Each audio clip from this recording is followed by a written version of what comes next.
السلام عليكم ورحمة الله وبركاته. إن الحمد لله نحمده ونصلي على رسوله الكريم.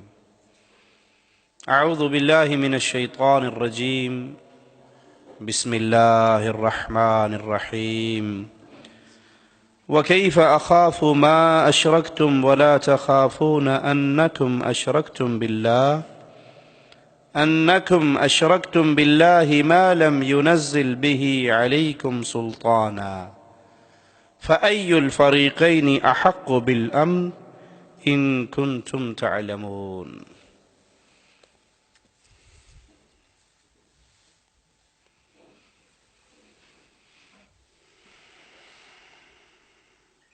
اللہ رحمان و رحیم ہے، جس نے اپنے بندوں کی ہدایت کے لیے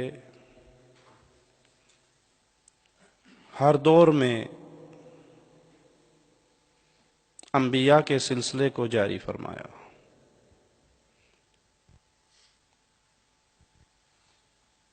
اور اس سلسلے کی آخری کڑی محمد الرسول اللہ صلی اللہ علیہ وسلم.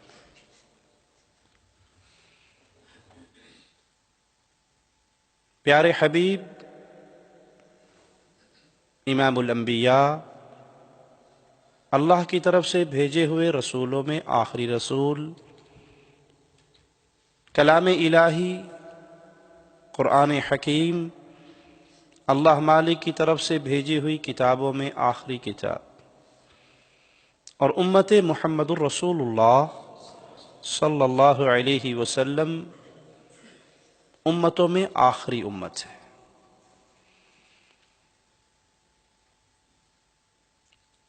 اللہ کے پیارے حبیب علیہ الصلاۃ والسلام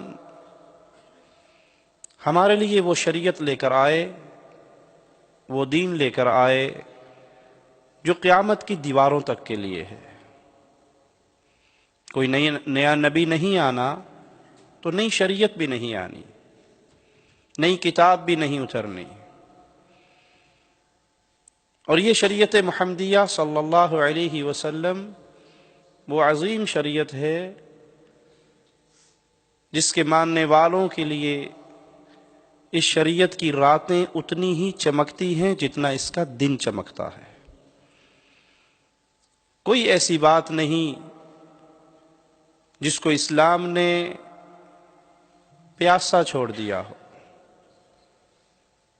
کہ اسلام کے ماننے والوں کو اپنے کسی مسئلے میں رہنمائی لینے کے لیے کہیں اور جھانکنا پڑے. ان کی رہنمائی کا سارا سامان اللہ نے محمد الرسول اللہ کی شکل میں بھیجا صلی اللہ علیہ وسلم. پیارے حبیب علیہ الصلاۃ والسلام نے انسانیت کو غیر اللہ کی عبادت سے ہٹا کر ایک اللہ کی عبادت کی طرف دعوت دی. اس دور میں لوگوں کے ماتھے مورتیوں کے سامنے جھکے ہوئے تھے، بتوں کے پجاری تھے، غیر اللہ کی عبادت میں مگن تھے. رسول اللہ صلی اللہ علیہ وسلم ان کو پیغام دیتے ہیں، قولوا لا الہ الا اللہ، تم لا الہ الا اللہ پڑھ لو، اس توحید کے عقیدے کو سمجھ لو، کامیاب ہو جاؤ گے، عرب و عجم کا اللہ تمہیں مالک بنا دے گا. یہ قرآن حکیم رسول کریم صلی اللہ علیہ وسلم پہ نازل ہوا. پیارے حبیب علیہ الصلاۃ والسلام کے فرامین، آپ کا اعمال، آپ کی احادیث، وہ اس قرآن حکیم کی بہترین تفسیر. تو خالص اسلام کہلائے گا اللہ کا کلام اور رسول اللہ صلی اللہ علیہ وسلم کا فرمان. اور اس اسلام کو جیسے سب سے پہلے امام کائنات سے آپ کے پیارے اصحاب نے سیکھا، قرآن حکیم اور احادیث رسول کو سمجھنے کا وہ منہج جو صحابہ نے لیا، یہ خالص دین ہے. اس میں کوئی ملاوٹ نہیں۔ مثال دے کے سمجھا دیتا ہوں، خالص دودھ کسے کہا جاتا ہے؟ جو بھینس کے تھنوں سے نکلے، جس میں کوئی ملاوٹ نہ ہو، یہ خالص دودھ ہے۔ اور اگر اس دودھ میں کوئی گھڑے کا پانی ملا دے، کوئی نلکے کا ملا دے، کوئی دریا کا ملا دے، کوئی چشمے کا ملا دے، خالص رہے گا؟ نہیں رہے گا۔ اور اگر کوئی یہ کہے کہ نہ تو میں گھڑے کا ملاتا ہوں نہ نلکے کا، میں زمزم ملا کے دودھ بیچتا ہوں، یہ خالص ہوگا؟ بلکہ اسے کیا کہا جائے گا؟ یہ وڈا فراڈی ہے۔ کیوں؟ یہ زمزم کے نام پہ دھوکہ دے رہا ہے۔ گھڑے کے پانی والا دودھ تو کوئی نہیں لے گا، لیکن زمزم کے نام پہ کچھ لوگ دھوکے میں آ جائیں گے کہ زمزم بڑا اچھا پانی ہے۔ آپ نے بھلے زمزم ملایا، لیکن دودھ کو اصل اوریجنل نہیں رہنے دیا۔ اوریجنل دودھ وہی ہے جو بھینس کے تھنوں سے برتن میں اکٹھا ہوتا ہے۔ خالص اسلام وہی ہے جو کتاب اللہ اور سنت رسول اللہ صلی اللہ علیہ وسلم میں موجود ہے۔ اس قرآن و حدیث کے تھامنے والوں کو اہل السنہ کہا جاتا ہے، اہل الحدیث کہا جاتا ہے، جن کو اللہ مالک نے دو ہاتھ دیے ہیں، ایک ہاتھ میں اللہ کی کتاب اور دوسرے ہاتھ میں رسول اللہ صلی اللہ علیہ وسلم کی سنت، آپ کی احادیث۔ تیسرا ہاتھ دیا اللہ نے تو تیسری چیز بھی نہیں دی۔ تو خالص مسلم، خالص مسلمان وہ ہے جو کتاب و سنت کی خالص دعوت کو سنبھال لے، جو صحابہ کے منہج اور سلف کے راستے پہ چلتے ہوئے اللہ کی کتاب اور رسول اللہ صلی اللہ علیہ وسلم کی سنت کو سمجھے۔ پھر اس میں جو ملاوٹ کرنے والے آئیں، ان ملاوٹیوں کی ملاوٹ سے اپنے دین کو پاک رکھے، اپنے دین کو محفوظ رکھے۔ ان کو اہل الحدیث کہا جاتا ہے، ان کو طائفہ منصورہ کہا جاتا ہے، انہیں اہل حق کہا جاتا ہے۔ اور یاد رکھنا، اہل حق دھرتی پہ ایک ہوا کرتے ہیں، دو نہیں ہوا کرتے۔ مثال دے کے سمجھاؤں، یہ ایک ڈاٹ ہے اور ایک یہ ڈاٹ ہے، اس کے درمیان اپنے لائن لگانی ہے، صراط مستقیم سیدھی لائن۔ کتنی لگیں گی جی؟ اور اگر دوسری لگانے کی کوشش کریں گے وہ سیدھی رہے گی؟ وہ جلیبی طرح سیدھی ہوئے گی، ویسے سیدھی نہیں ہوئے گی، ٹیڑھی ہو جائے گی، اس میں ٹیڑھ آئے گا۔ سیدھی دو ڈاٹ کے درمیان اگر صراط مستقیم سیدھی لائن سیدھا خط لگانا ہے تو وہ کتنے ہوں گے؟ وہ ایک ہوگا۔ تو پہلا ڈاؤٹ اپنے ذہن سے یہ صاف کیجئے کہ اہل حق دھرتی پہ صرف ایک جماعت کا نام ہے، دو جماعتیں کبھی اہل حق نہیں ہوئی۔ یہ شیطان نے ایک جملہ سکھا دیا لوگوں کو اور ان کی زبانوں پہ چل پڑا، وہ بھی ٹھیک ہے، یہ بھی ٹھیک ہے، یہ بھی ٹھیک ہے، ایسے بھی ٹھیک ہے، ایسے بھی ٹھیک ہے اور ویسے بھی ٹھیک ہے، جیسے کر لو ویسے ہی ٹھیک ہے۔ آپ ایک اسکول میں جائیں، پرائمری اسکول کا ٹیچر، اس سے پوچھئے 2+2، وہ کہتا ہے، ایک شاگرد کہتا ہے 4، سو کہتا ہے نو سر نو 6، کہتا ہے ویری گڈ۔ دوسرا کہتا ہے سر 8، کہتا ہے ویری گڈ۔ کیا خیال ہے، اس ٹیچر کی چھٹی ہوگی؟ پرنسپل کو شکایت لگے گی تو؟ یا کہے گا سب سے سیاسی ٹیچر میرا یہی ہے، کسی کو ناراض نہیں کرتا، 2 بھی ٹھیک ہے، 4 بھی ٹھیک ہے، 6 بھی ٹھیک ہے، 8 بھی ٹھیک ہے۔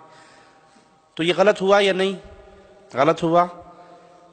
وہ اسکالر کیسے اسلامک اسکالر سلفی منہج پہ چلنے کا دعوے دار ہو سکتا ہے جو یہ کہے یہ بھی ٹھیک ہے، یہ بھی ٹھیک ہے؟ حضرت یا یہ اندھا ہے یا یہ بینا ہے، درمیان میں کوئی راستہ نہیں ہے، یا یہ حق پر ہے یا یہ باطل پر ہے، یا مرد ہے یا عورت ہے، ہجڑے کا کوئی تصور نہیں ہے۔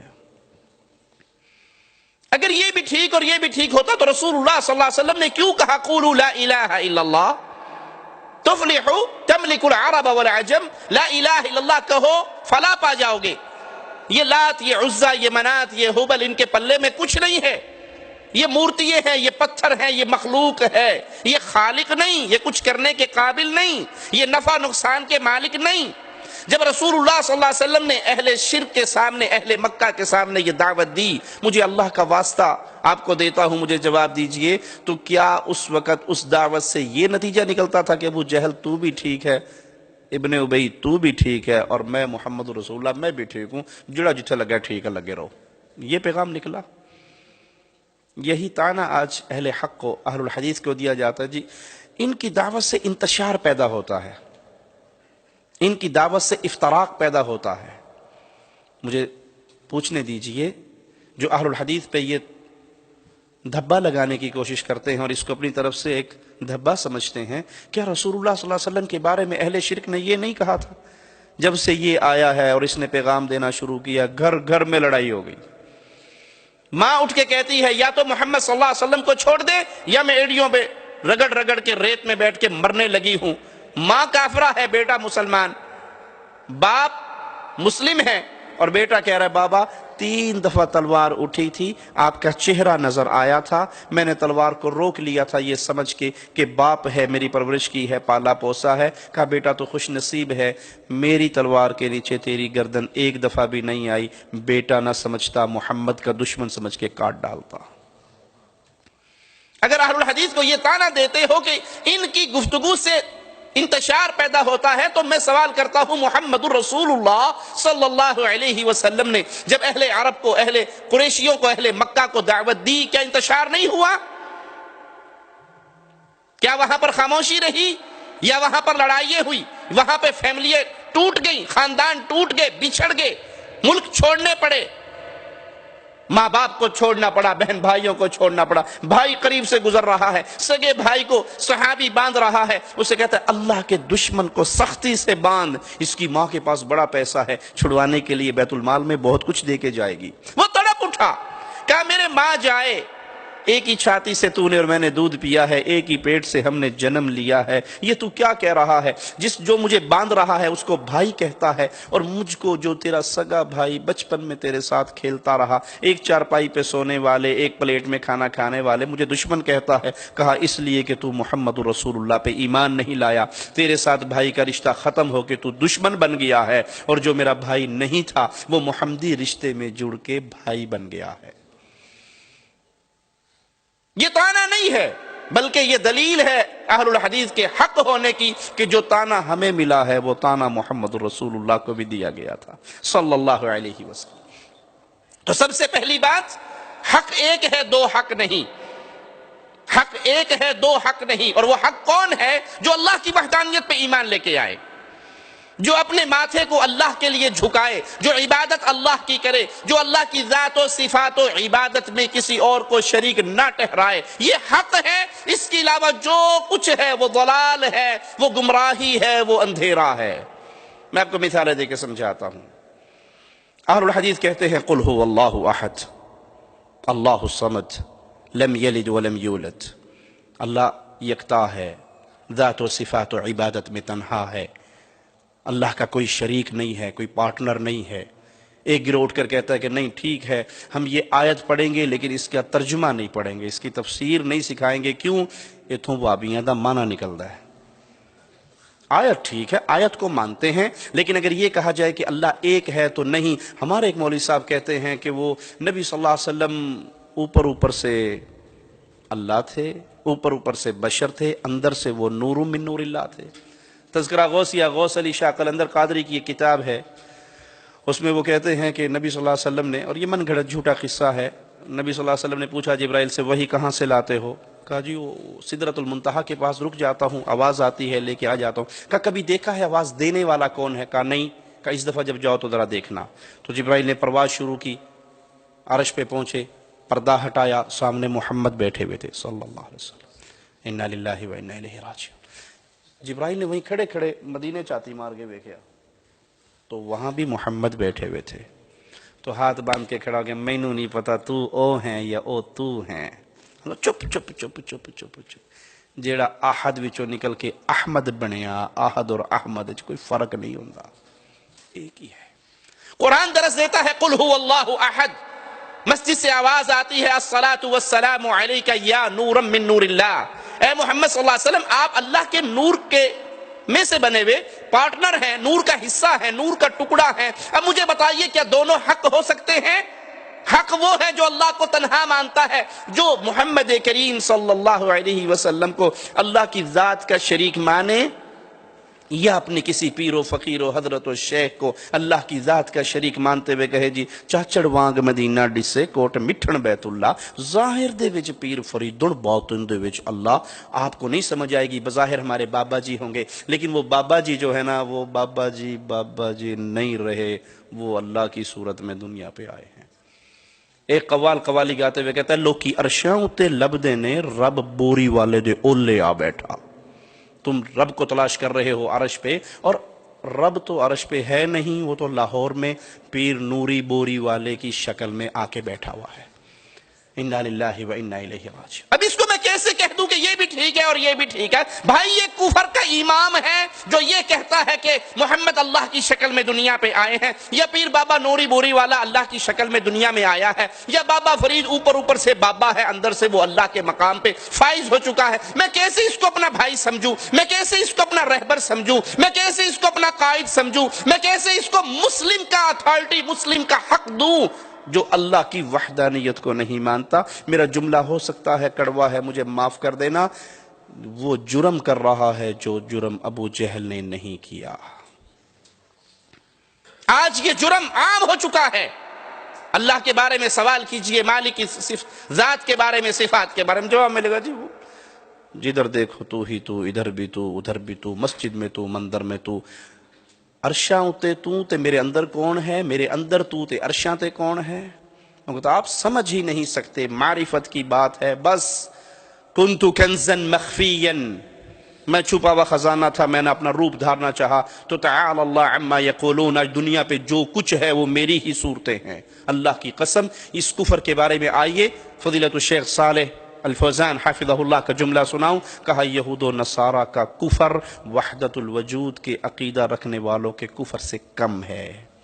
انہوں نے صرف عیسیٰ کو اللہ کا بیٹا کہا یا عزیر کو اللہ کا بیٹا کہا، اور یہاں تو کیفیت یہ ہے، ایک صاحب اپنی کتاب کے اندر لکھتے ہیں کہ ایک ہاتھی والا ہاتھی پہ بیٹھ کے ہاتھی دوڑاتا آ رہا تھا، صوفی صاحب تھا، اور ہاتھی جو تھا وہ پاگل ہو چکا تھا، اور وہ ہاتھی باندھ کہہ رہا تھا اگے نہ آیا جے، اگے نہ آیا جے، بریکا کوئی نہیں دیا، اگے نہ آیا جے۔ ایک صوفی صاحب، وجودی صوفی سامنے آ کر کھڑا ہوا، کہا کس کو کس سے ڈراتے ہو؟ میں بھی وہی ہوں، وہ بھی وہی ہے، میں بھی اللہ ہوں، ہاتھی بھی اللہ ہے۔ کہ خدا کو خدا سے، لفظ ہے اس کی کتاب کے، خدا کو خدا سے کیا ڈر ہے؟ یہ وڈے خدا دے نیڑے نا سونڈ پھڑ کے ماریا تے خدا مک گیا۔ جب اس کے سامنے ہوا نا آمنے سامنے، تو ہاتھی نے لپیٹا سونڈ میں، زمین پہ پٹخا، ایک کم ہو گیا۔ وہ کہتا وہ بھی وہی ہے، میں بھی وہی ہوں۔ اب یہ کفر کا عقیدہ ہے۔ اہل الحدیث کا عقیدہ اس کے مد مقابل قرآن حکیم کے مطابق ہے کہ قل هو اللہ احد، اللہ اپنی ذات میں اکیلا ہے۔ اب جو اللہ کی ذات میں کسی اور کو شریک سمجھتا ہے، اس کو مومن کا پروٹوکول نہیں مل سکتا، اس کو مسلم کا پروٹوکول نہیں مل سکتا، اس کے ساتھ رشتے ناتے پیار محبت دوستیاں عزتیں نہیں ہو سکتی۔ اس سے تعلق رکھنے کی ایک ہی وجہ ہے مومن کے پاس کہ میں نے اس کو اسلام کی روشنی کی طرف بلانا ہے، اس کے علاوہ کوئی اور۔ اس سے آگے چلیے، وہ کہتے ہیں جی ٹھیک ہے، اس کو چھوڑیے، آگے چلتے ہیں۔ اللہ کے نبی صلی اللہ علیہ وسلم بھی نور ہیں، اللہ بھی نور ہے، اللہ کے نبی کو بھی علم غیب ہے، اللہ کو بھی علم غیب ہے، اللہ کے نبی بھی مشکل کشا ہیں، اللہ بھی مشکل کشا ہے، اللہ کے نبی بھی فریاد رس ہیں، اللہ بھی فریاد رس ہے، نبی کے اختیار میں بھی سارا کچھ ہے، علی کے اختیار میں بھی سارا کچھ ہے، ولی کے اختیار میں بھی سارا کچھ ہے۔ اللہ نے اپنے بندوں کو دے دیا ہے۔ وہ قوالی گاتے ہوئے کہتا ہے کہ خدا کے پلے میں سوائے وحدانیت کے کیا رکھا ہے، جو لینا ہے وہ لے لو در مصطفیٰ سے۔ یہاں تو در مصطفیٰ آپ قاسم ہیں، آپ بانٹ رہے ہیں، غیب بھی آپ کے پاس، رزق بھی آپ کے پاس، قوت بھی آپ کے پاس، خزانے بھی آپ کے پاس۔ ایک فریق اس دعوے کا دعوے دار ہے اور ایک فریق کہتا ہے کہ نہیں، قرآن نے کہا ہے یا ایھا الناس، اے لوگو، یا ایھا الذین آمنوا نہیں کہا، اہل کتاب کو خطاب نہیں کیا، بلکہ یا ایھا الناس، اے انسانیت، جس میں پوری انسانیت کو سمیٹ لیا میرے مولا و مالک و خالق نے۔ کہا تم انتم الفقراء الی اللہ، تم سارے منگتے ہو اللہ کے، فقیر ہو اللہ کے، سوالی ہو اللہ کے۔ انبیاء نے بھی اللہ سے مانگا، اولیاء نے بھی اللہ سے مانگا، بزرگوں نے بھی اللہ سے مانگا، حضرتوں نے بھی اللہ سے مانگا، مشائخ نے بھی اللہ سے مانگا، فقیروں اور مرشدوں نے بھی اللہ سے مانگا۔ تم سارے کے سارے اللہ کے در کے منگتے ہو۔ نبی صلی اللہ علیہ وسلم کو احد میں مدد کی ضرورت پڑی تو اللہ کو پکارا، بدر میں ضرورت پڑی تو اللہ کو پکارا، تکلیف پریشانی غم آئے تو اللہ کو پکارا، سیدہ عائشہ رضی اللہ تعالی عنہا پہ تہمت لگی تو اللہ کو پکارا۔ وہ کون سی گھڑی تھی جب صحابہ نے آ کے پیارے حبیب علیہ السلام کو پکارا؟ بلکہ آپ کا تو منظر ہی بڑا عجیب تھا۔ جنگ کا موقع ہے، صحابی پیٹ سے کپڑا اٹھا کر کہتے ہیں اللہ کے نبی اتنی بھوک لگی ہے، یہ پتھر نہیں ٹوٹ رہا اور میں نے بھوک کی وجہ سے پیٹ پہ پتھر باندھا ہوا ہے۔ پیارے حبیب تیری عزتوں پہ قربان جائیں ہم۔ پیارے حبیب نے اپنے بطن مبارک سے کپڑا اٹھا کر کہا میرے صحابی تو نے ایک باندھے ہیں، تیرے رسول نے 2 باندھے ہیں۔ وہ رسول کریم صلی اللہ علیہ وسلم کو اللہ والی صفات دیں، اللہ کے انبیاء کو، اللہ کے اولیاء کو، اللہ کے پیاروں کو اللہ والی صفات دیں، اللہ کی عبادت کا شریک بنائیں کہ سجدے اللہ کے لیے بھی تو ولیوں کے لیے بھی، سجدے پیروں کے لیے بھی اور اللہ کے لیے بھی، ذبح اللہ کے لیے بھی اور بزرگوں کے لیے بھی، اور پھر یہ سمجھ لیا جائے کہ یہ بھی حق پہ ہیں اور یہ بھی حق پہ ہیں۔ سارے راستے جنت کو جا رہے ہیں، کوئی کسی راستے سے جا رہا ہے، کوئی کسی راستے سے جا رہا ہے۔ جنت کا ایک ہی راستہ ہے جو محمد الرسول اللہ دے کر گئے ہیں، باقی سارے راستے بند ہو چکے ہیں۔ آئیے اللہ مالک کا کلام سنتے ہیں، قرآن حکیم کی آیات سنتے ہیں۔ ابراہیم علیہ السلام نے جب اپنی قوم کو دعوت دی اور قوم نے جھگڑا کیا تو وہ جواب میں کہتے ہیں وَلَا أَخَافُ مَا تُشْرِكُونَ بِهِ إِلَّا أَن يَشَاءَ رَبِّي شَيْئًا، میں جن کو تم اللہ کا شریک بناتے ہو میں ان سے بالکل نہیں ڈرتا۔ کیوں؟ مجھے کوئی غم نہیں پہنچ سکتا سوائے اس غم کے جو اللہ نے میرے نصیب میں لکھ دیا ہے۔ تمہارے بابے، تمہارے مرشد، تمہارے حضرت میرا کچھ نہیں بگاڑ سکتے، میرا کچھ نہیں بگاڑ سکتے۔ یہ اہل شرک کے دیوتا اتنے ہی مجبور ہیں جتنے اہل شرک خود مجبور ہیں، میں ان سے نہیں ڈرتا۔ وسع ربی کل شیء علما، میرے رب نے ہر چیز کو اپنے علم کے اعتبار سے گھیرا ہوا ہے۔ اور پھر سوال کرتے ہیں اپنی قوم سے وَكَيْفَ أَخَافُ مَا أَشْرَكْتُمْ وَلَا تَخَافُونَ أَنَّكُمْ أَشْرَكْتُمْ بِاللَّهِ مَا لَمْ يُنَزِّلْ بِهِ عَلَيْكُمْ سُلْطَانًا، تم مجھے ڈراتے ہو ان سے، ان مردوں سے ڈراتے ہو کہ ہمارا بابا ٹانگ توڑ دے گا، ہمارا بابا مار دے گا، ہمارا بابا اگر 11ویں والا دودھ نہیں دیا تو مجھ ہی مار دے گا، تم ان سے مجھے ڈراتے ہو۔ حالانکہ ڈرنا تو تمہیں چاہیے کہ تم زندہ اللہ کو چھوڑ کر مردے کو داتا کہہ رہے ہو، زندہ اللہ کو چھوڑ کر مردے کو بری کرنے والا مان رہے ہو، زندہ خالق و مالک کو بھلا کر مردے کو مشکل کشا سمجھ رہے ہو۔ وہ مردہ بیچارہ جو قبر میں دفن ہوا، جو استنجا نہ کر سکا، غسل نہ کر سکا، کفن نہ پہن سکا، چل کے قبرستان نہ جا سکا، قبر میں اتر نہ سکا، قبر کو بند نہ کر سکا، قبر پہ لوگ آئے چلے گئے، رات ہوئی تو اسی قبر پہ کتا بھی پھر رہا ہے، جانور بھی پھر رہے ہیں، بابا اندر پڑا ان کو نہ ہلا سکا، نہ ہٹا سکا۔ اس مجبور سے تم اہل توحید کو ڈراتے ہو کہ بابا یہ کر دے گا، حالانکہ تمہیں ڈرنا چاہیے کہ جس نے تمہیں ماں کے پیٹ میں رزق دیا، ماں کے پیٹ سے باہر لایا، ماں کی چھاتیوں پہ تمہارا رزق چلایا، تمہیں عزت جوانی دولت سے نوازا، وہ اللہ تم اس کا شریک بناتے ہو، کہیں تمہارے اوپر وہ اللہ عذاب علیم نازل نہ کر دے، اور وہ جرم کرتے ہو جس جرم کی اللہ نے کوئی دلیل نہیں اتاری۔ آئیے جملہ سنیے جو حقانیت مسلک اہل حدیث کو کھول کھول کے اللہ کی کتاب سے بیان کر رہا ہے۔ فَأَيُّ الْفَرِيقَيْنِ أَحَقُّ بِالْأَمْنِ، اب فریق 2 بن گئے، اب گروہ 2 بن گئے دھرتی پہ، یا اہل شرک ہیں یا اہل توحید ہے، یا اہل سنت ہیں یا اہل بدعت ہے۔ پارٹیاں 2 ہیں، گروہ 2 ہیں، جماعتیں 2 ہیں، اور ابراہیم اپنی قوم سے پوچھ رہے ہیں علیہ السلام، میرے رسول کے جد امجد سوال کر رہے ہیں، مجھے بتاؤ ایک شخص، ایک گروہ، ایک پارٹی، ایک جماعت وہ ہے جو اللہ کے ساتھ شرک کرتی ہے، ایک جماعت وہ ہے جو سنت مصطفیٰ کو چھوڑ کر بدعات کی رسیاں بن چکی ہے، ایک جماعت وہ ہے جو توحید کے عقیدے سے منہ موڑ کے شرک کی ہلاکتوں میں دوڑ رہی ہے، اور ایک جماعت وہ ہے بھلے وہ تھوڑی سی ہی کیوں نہ ہو، بھلے وہ قلیل ہی کیوں نہ ہو، بھلے وہ کمزور ہی کیوں نہ ہو، وہ اللہ کی وحدانیت کو اپنے سینے سے لگا کے بیٹھے ہیں۔ وہ کہتے ہیں مرنا منظور ہے، اپنی گردن کو غیر اللہ کے سامنے جھکانا منظور نہیں ہے، مرنا منظور ہے، اپنی گردن کو غیر اللہ کی عبادت کے لیے سر نگو کرنا منظور نہیں ہے۔ اب سوال ہے ای الفریقین، ان 2 فریقوں میں سے امن کا حقدار کون ہے؟ ان 2 پارٹیوں میں سے حق پہ کون ہے؟ ایک پارٹی جو اللہ کی عبادت میں شرک کرتی ہے، دوسری پارٹی جو اللہ کی وحدانیت کو تسلیم کرتی ہے۔ اور پھر آواز سنیے، قرآن حکیم کی مالک فرماتا ہے الذین آمنوا ولم يلبسوا ایمانهم بظلم اولئک لهم الامن وهم مهتدون، جو ایمان لے کر آئے، ایمان لانے کے بعد پھر وہ اپنے ایمان کو شرک کے ساتھ خلط ملط نہ کریں، جب یہ معاملہ کر لیں ان کے لیے اللہ مالک فرماتا ہے امن بھی ہے اور ہدایت بھی ہے۔ پیارے بھائیوں، جب دنیا کے اندر نظریات دو ہوں، عقائد دو ہوں، جماعتیں دو ہوں، تو ان جماعتوں کو چیک کرنے کے لیے چھلنی لگائیے، اور سب سے بنیادی چیز جس پہ تمام جماعتیں باطل فیل ہو جائیں گی وہ لا الہ الا اللہ کی دعوت ہے۔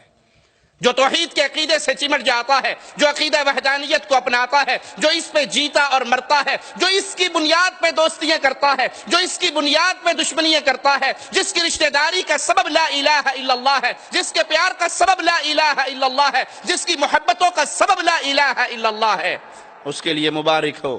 گزرنے والا گزر رہا ہے، پوچھنے والا پوچھتا ہے کہاں جا رہے ہو؟ کہا اس بستی میں جا رہا ہوں۔ کہا کیوں؟ کہا فلاں ابن فلاں کی زیارت کرنے کے لیے جا رہا ہوں۔ کہا رشتہ دار ہے؟ کہا نہیں۔ دوست ہے؟ نہیں۔ کوئی اس نے احسان کیا جس کا بدلہ اتارنے جا رہے ہو؟ کہا نہیں۔ کوئی قرضہ لینا دینا ہے؟ کہا نہیں۔ پھر کیوں جاتے ہو؟ کہا وہ لا الہ الا اللہ پڑھتا ہے اور میں بھی لا الہ الا اللہ پڑھتا ہوں، وہ موحد ہے میں موحد ہوں، وہ اہل توحید میں سے ہے میں اہل توحید میں سے ہوں، میرا اس کے ساتھ دنیا کا کوئی لالچ نہیں، طمع نہیں ہے، میں صرف اللہ کو راضی کرنے کے لیے اس کے چہرے کا دیدار کرنے جا رہا ہوں۔ جواب دینے والا دیتا ہے میں اللہ کا فرشتہ ہوں، تجھے یہ خوشخبری دینے کے لیے آیا ہوں، تو اللہ کے لیے اس سے محبت کرتا ہے، اب اللہ تجھ سے محبت کرتا ہے۔ اس کے پیچھے بنیاد ہے، اس کے پیچھے نظریہ ہے کہ لا الہ الا اللہ پڑھا تو میرا بھائی بنا، میرا دوست بنا، میرا عزیز بنا، میرا پیارا بنا، اور اگر لا الہ الا اللہ نصیب نہیں ہے، توحید نصیب نہیں ہے، عقیدہ سلف نصیب نہیں ہے، بدعات اور شرکیات کا رسیہ بن چکا ہے، تو یہ سگا بھی ہوگا تو یہ میرا پیارا۔ لا تجد قوم یؤمنون باللہ والیوم الآخر، کبھی بھی اہل ایمان، آخرت پہ ایمان لانے والے، اللہ کی وحدانیت کو ماننے والوں میں سے ایسے لوگ نہیں پاؤ گے وہ ان سے محبت کریں جو اللہ کا دشمن ہو، بھلے وہ باپ ہو، بھائی ہو، عزیز ہو، پیارا ہو، قریبی ہو۔ یہ وہ بنیادی چیز ہے جو آج کے دور میں اگر یہ کہا جائے مٹتی جا رہی ہے تو شاید میرا جملہ غلط نہ ہوگا۔ لا الہ الا اللہ کی بنیاد پہ دوستی، لا الہ الا اللہ کی بنیاد پہ محبتیں، لا الہ الا اللہ کی بنیاد پہ تعلقات، لا الہ الا اللہ کی بنیاد پہ معاشرے کی تشکیل۔ اور جب اس بنیاد پہ دوستی ہوتی ہے، محبت ہوتی ہے، وہ بتاؤں کتنی گہری ہوتی ہے اور اس میں کتنی خیر و برکت ہوتی ہے۔ الرحمن ابن عوف رضی اللہ عنہ وارضا، جس انصاری کا آپ کو بھائی بنا دیا گیا، تاریخ اس کی مثال پیش کرنے سے قاصر ہے۔ وہ انصاری بھائی کہتا ہے الرحمن میرا باغ ہے، تم دیکھ لو، میں اس کے دو حصے کر دیتا ہوں، ایک تم لے لو، جو چھوڑو گے وہ میں لے لوں گا۔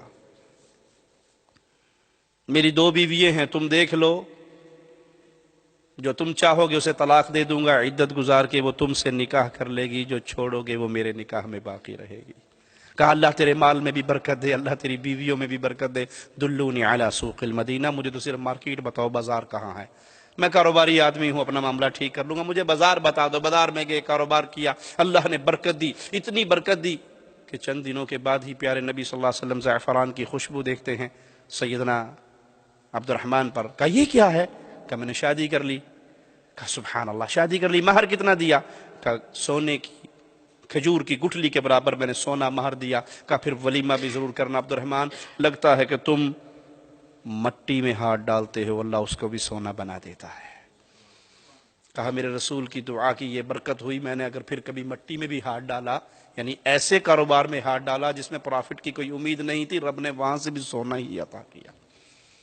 یہ محبت، یہ پیار جو لا الہ الا اللہ کی بنیاد پہ ہوا، اس کی تاریخ میں مثال نہیں۔ لیکن آج یہ محبتیں ختم ہو گئیں، آج یہ پیار ختم ہو گئے۔ آج تو پیار کی بنیاد وطنیت ہے، قومیت ہے، اے جاٹا ہے تو میں جاٹا، یہ کشمیری ہے میں کشمیری ہوں، یہ پاکستانی میں پاکستانی، یہ کالا میں کالا، یہ گورا میں گورا۔ ہماری دوستیوں اور محبتوں کی بنیاد یہ بن گئی۔ کہیں پہ سیاست ہماری دوستیوں کی بنیاد ہے، کہیں پہ مفادات ہماری دوستیوں کی بنیاد ہے۔ اور اگر اس کو دنیا کے اصولوں پر بھی لا کے پرکھیں گے آپ تو عجیب مسئلہ آپ کو سمجھا دوں۔ باپ کے دشمن کو گلا لگانے کے لیے ہم تیار ہیں، بھلے وہ اسی سیاسی جماعت سے کیوں نہ ہو جس جماعت سے میں ہوں۔ ماں کے دشمن کے ساتھ محبت کرنے کو تیار ہیں، حالانکہ وہ اسی پارٹی کا کیوں نہ ہو جس پارٹی کا میں ہوں، وہ اسی ایم این اے کو ووٹ دینے والا ہو جس کو میں دینے والا، لیکن وہ میری ماں کا دشمن، وہ میرے باپ کو گالی دینے والا، میری قوم کو گالی دینے والا، ہماری غیرت گوارا کرے گی؟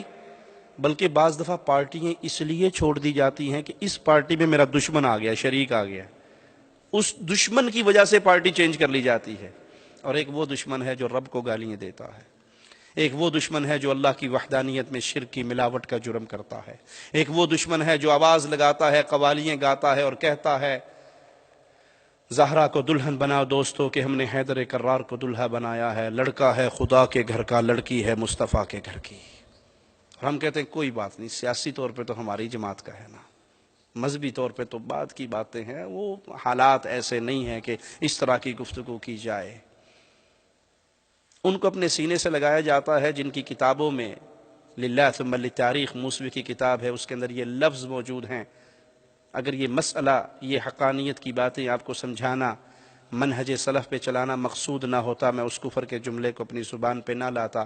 موسوی سید احمد غروی کے قول کو نقل کرتا ہے کہ نعوذ باللہ ثم نعوذ باللہ، نبی صلی اللہ علیہ وسلم کے جنت میں جانے کے باوجود آپ کی شرمگاہ کو عائشہ اور حفصہ سے نکاح کرنے کی وجہ سے جہنم کا عذاب ہوگا۔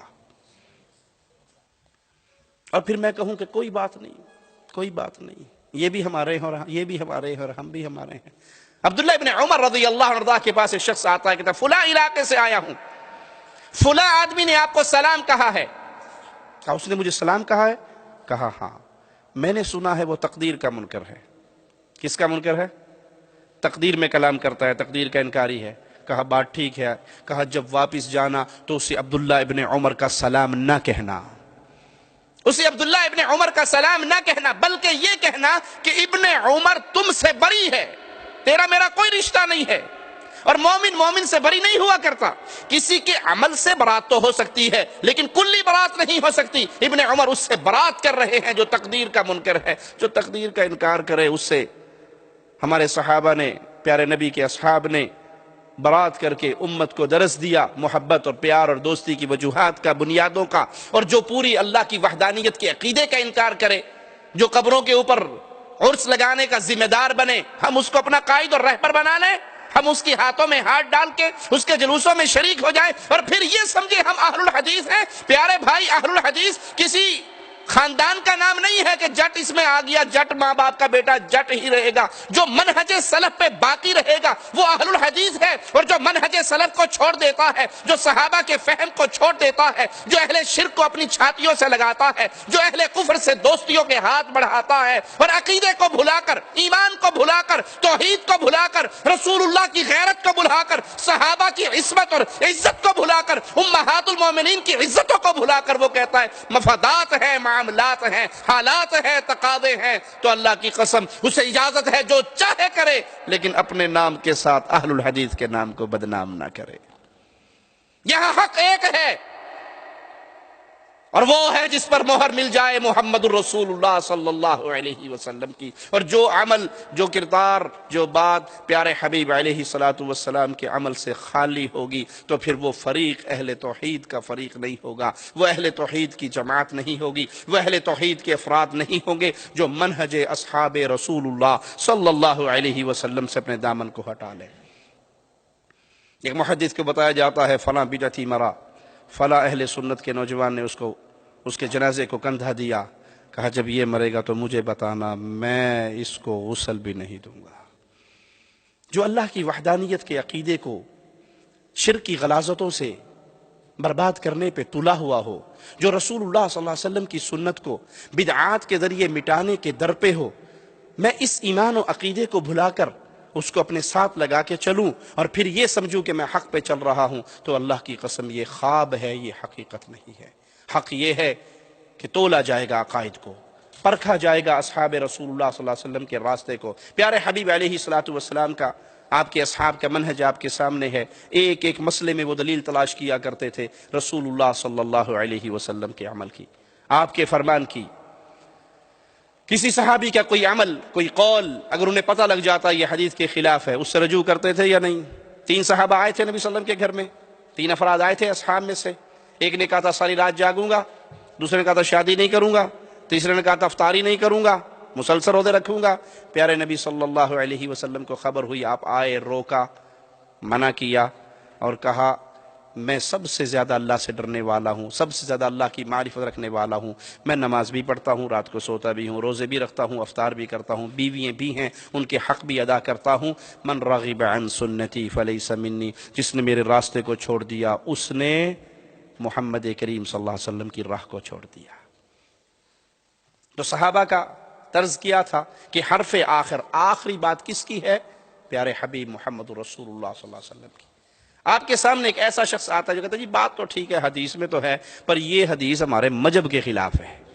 بات ٹھیک ہے، اصول بنائے جاتے ہیں کہ قرآن کی آیت آئے نبی صلی اللہ علیہ وسلم کی حدیث سے ٹکرائے، قرآن کی آیت آئے ہمارے امام کے قول سے ٹکرائے، نبی کریم کی حدیث آئے ہمارے امام کے قول سے ٹکرائے، صحابی کے اثر آئے ہمارے امام کے قول سے ٹکرائے، تو ہم قرآن، حدیث اور صحابی کے اثر کو چھوڑ دیں گے، امام کے قول کو نہیں چھوڑیں گے۔ یہ باطل ہے، یہ گمراہ ہے، یہ محمد کریم کی شریعت سے منہ موڑ چکا ہے۔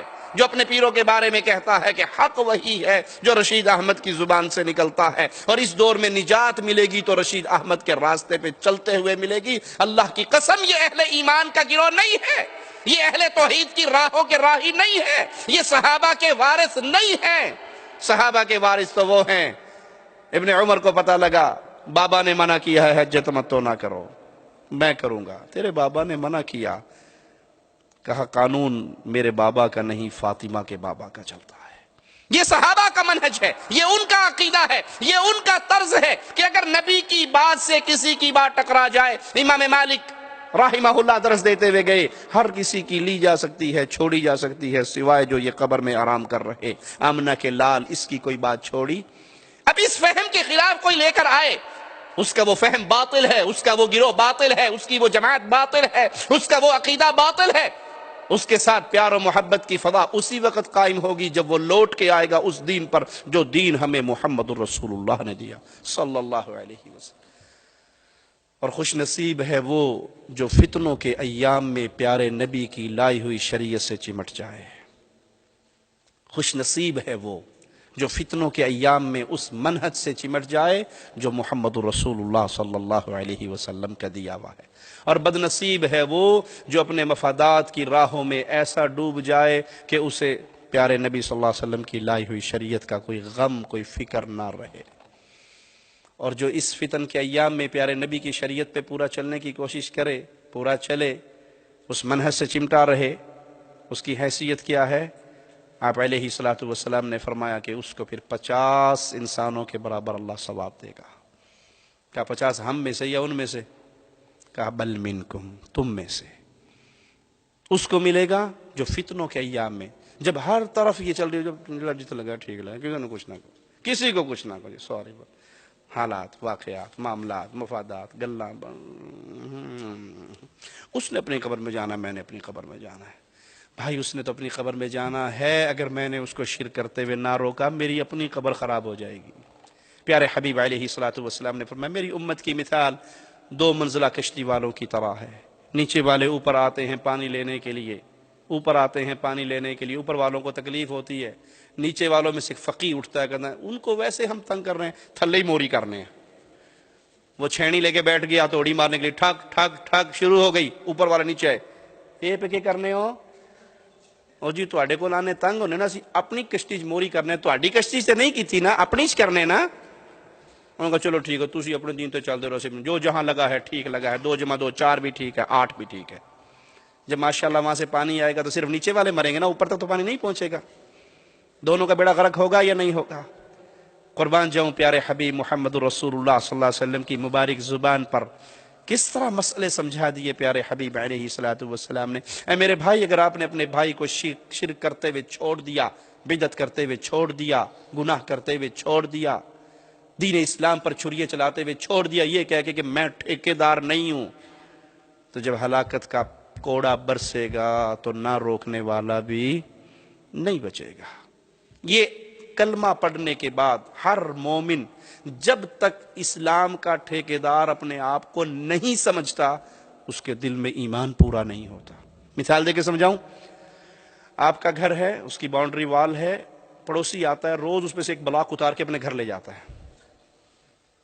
ٹھیک ہے, آپ دیکھتے ہیں آج 1 کم ہو گیا, کل 2 کم ہو گئے, 3 کم ہو گئے, چلو ٹھیک ہے, وہ اپنے دین پہ لگا, میں اپنے دین پہ, جو جہاں لگا ہے ٹھیک لگا. کرو گے یا اگلے دن بازو پکڑو گے, کیمرہ لگا کے ریکارڈنگ کرو گے, پولیس کو دکھاؤ گے؟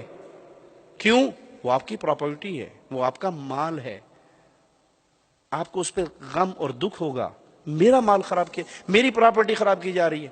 اور جب دین محمد صلی اللہ علیہ وسلم پہ حرف آئے اور میں جواب میں کہوں جی اس نے اپنی قبر میں جانا, میں نے اپنی قبر میں جانا, میں کوئی ٹھیکیدار ہوں, اس کا مطلب جتنا آپ کو اپنے مکان سے پیار ہے رب کے اس کلام سے اتنا پیار, جتنا آپ کو اپنی پراپرٹی سے پیار ہے, آپ اس کو پھر اپنا سمجھتے نہیں ہیں. اور جب انسان اس کو جب تک اپنا نہیں سمجھے گا اس کے لیے محنت کرنے کے لیے کبھی تیار. بلال اس کو اپنا سمجھتے تھے, اسی لیے مار پڑتی تھی زبان سے احد احد احد. وہ جتنا مارتے تھے اتنا اونچا رب کی وحدانیت کا نعرہ لگاتے تھے. کہنے والے آ کر کہتے تھے دل میں کہہ لے, کہا جو سکون اپنے رب کی وحدانیت کا نعرہ لگانے میں آتا ہے میں اسی طرح لیتا رہوں گا. پھر پیارے حبیب آئے تھے, پوچھا تھا بلال کیا عمل کرتے ہو؟ جنت میں چل رہا تھا, تمہاری جوتیوں کی آواز مجھے رب کی جنت میں آ رہی تھی. ایک بات کہہ کے بات ختم کرتا ہوں پیارے بھائی, اس دین سے جب تک ہماری محبت نہیں ہوگی, آپ کو الیکشن کی مثال دیتا ہوں کیونکہ جمہوریت چل رہی ہے نا, زیادہ آسانی سے دل میں بات اترتی ہے. ایک بندہ ووٹ کاسٹ کرتا ہے اور ایک بندہ نعرے لگاتا ہے, اس کا سنگ بھائی نعرے مار آئے گا بھی آئے گا, جیتے گا بھی جیتے گا, گلا ختم ہو گیا اس کا, ساری رات جیتے گا بھی جیتے گا. وہ پاویں نہ جیتے, اس کو اینٹی بایوٹک کھانی پڑ گئی. ٹھیک ہے, اب ایک بندہ ووٹ دے کے گھر جا کے سو گیا اور ایک ساری رات جیتے گا بھی جیتے گا, آئے گا بھی آئے گا, چھائے گا بھی چھائے گا, کھائے گا بھی کھائے گا کرتا رہا, اور اس کا کینڈیڈیٹ جیت گیا, وہ MNA بن گیا, وہ وزیر اعظم بن گیا. اب جب ناظم بنانے کا ٹائم آئے گا, کونسلر بنانے کا ٹائم آئے گا, ٹھیک ہے, تو وہ وزیر اعظم صاحب, وہ وزیر صاحب, وہ MNA صاحب کس کو دیں گے؟ جو ووٹ لگا کے گھر میں جا کے سو گیا تھا اس کو, یا جو ساری رات پاگلوں کی طرح نعرے مارتا رہا تھا؟ بولیے کس کو ملے گا؟ جس نے نعرے مارے, جو راتوں کو جاگتا رہا, جس نے نیندیں قربان کی. ویری سمپل سوال ہے, دل پہ غور کرنا. میں آؤں نماز پڑھ کے گھر جا کے سو جاؤں, توحید کے عقیدے میں شرک کی ملاوٹ ہوتی رہے, سنت بدعات سے بدلی جاتی رہے, اہل توحید اور اہل ایمان اور اہل شرک کے درمیان جو دیواریں کھڑی ہوئی تھی شریعت اسلامیہ میں وہ گرتی رہیں, اور میں کہوں جی نماز پڑھ لیجیے, اللہ اللہ خیر, صلاح نماز پڑھنی چاہیے جی, باقی سب خیر ہے. تو جب قیامت کے دن وزن ہوگا تو کس کا ہوگا؟ اور پیارے بھائی خوش نصیب ہے وہ جو اللہ کے اس کلام کی محبت کو پا کے اس کو پھیلانے کی کوشش کرتا ہے. یاد رکھیے, یاد رکھیے, اگر کوئی شخص دین اسلام کی خدمت کر رہا ہے اپنی جان سے, اپنی زبان سے, اپنے مال سے, تو وہ کبھی فخر نہ کرے کہ میں نے یہ کر دیا. یہ تیرا کمال نہیں, یہ رب کا فضل ہے کہ اس نے تجھے اپنے دین کا نوکر رکھا ہوا ہے. ہم اسلام کے محتاج ہیں, اسلام ہمارا محتاج, ہم اسلام کی خدمت کرنے پر محتاج ہیں کہ دین کی خدمت کریں, اسلام کی نوکری کریں. اسلام ہمارا محتاج نہیں ہے. تاتاری اسلام کو مٹانے کے لیے اٹھے تھے, انہی میں سے پھر کچھ لوگ کلمہ پڑھ کے مسلمان ہو گئے تھے. اگر ہم اس اسلام کی خدمت نہیں بھی کریں گے, اس کلام الہی کے پیغام کو آگے نہیں بھی بھلائیں گے, اللہ قادر ہے ہم ساروں کو ختم کر کے نئی قوم کو لے آئے گا جن سے اللہ بھی محبت کرتا ہوگا, وہ اللہ سے بھی محبت کرتے ہوں گے. اگر آپ اپنے مال سے, اپنی زبان سے, اپنی قلم سے, اپنی صلاحیت سے, اپنی طاقت سے اس اسلام کی خدمت کرنے میں لگے ہوئے ہیں تو شکر ادا کیجئے اپنے رب کا کہ رب نے آپ کو دین محمد کا خادم بنایا ہے. دین محمد لوگوں کا محتاج نہیں ہے, لوگ محتاج ہیں کہ اپنی آخرت سنوارنے کے لیے اللہ کے کلام کے پیغام کو عام کرے. اللہ سے دعا ہے اللہ ہماری خطاؤں کو معاف فرمائے, اللہ ہماری سیاہکاریوں کو معاف فرمائے, اللہ ہمیں زندہ رکھے, اسلام پہ رکھے, اللہ ہمیں موت دے تو اس حال میں دے, اللہ ہم سے راضی ہو, ہم اپنے اللہ سے راضی ہوں. اقول قولی هذا واستغفر اللہ لی ولکم ولسائر